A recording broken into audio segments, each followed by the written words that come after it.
आज मी बनवली ती शेवयाची खीर एकदम सोप्या पद्धतीने. तर खीर अशा प्रकारे बनवली. पहिले टोप गरम करून घेतल्यानंतर त्याच्यामध्ये 2-3 चमचे मी तूप टाकलं, काजू टाकले, इलायची टाकली, थोडेसे तळून घेतले. नंतर चारोळ्या टाकल्या, बदाम टाकले, ते पण तळून घेतले. आणि इथे अर्धा लिटरला दूध जास्त आहे, हे दूध टाकलं मी याच्यामध्ये आणि दूध चांगलं आटू दिलं 10-15 मिनटं बारीक गॅसवर. जेवढं दूध आटेल तेवढी खीर छान लागते. आता इथे मी आवडीप्रमाणे साखर टाकले. साखर टाकल्यानंतर परत मी 5-10 मिनटं हे दूध आटू दिलं बारीक गॅसवर. आणि नंतर इथे मी ह्या शेवया घेतलेल्या आहेत, भाजलेल्या शेवया आहेत ह्या. याला भाजायची गरज नाही तुपामध्ये. जर कच्च्या शेवया असल्या तर ह्या तुपात भाजायच्या आणि मग खीरमध्ये टाकायच्या. पण ह्या ऑलरेडी भाजलेल्या आहेत आणि या शेवया टाकल्या मी आणि खीर परत मी 5 मिनटं शिजू दिली.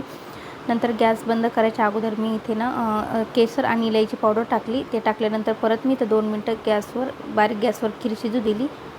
तर अशा पद्धतीने मी खीर बनवली होती. जर माझा व्हिडिओ आवडला असेल ना तर लाईक करा.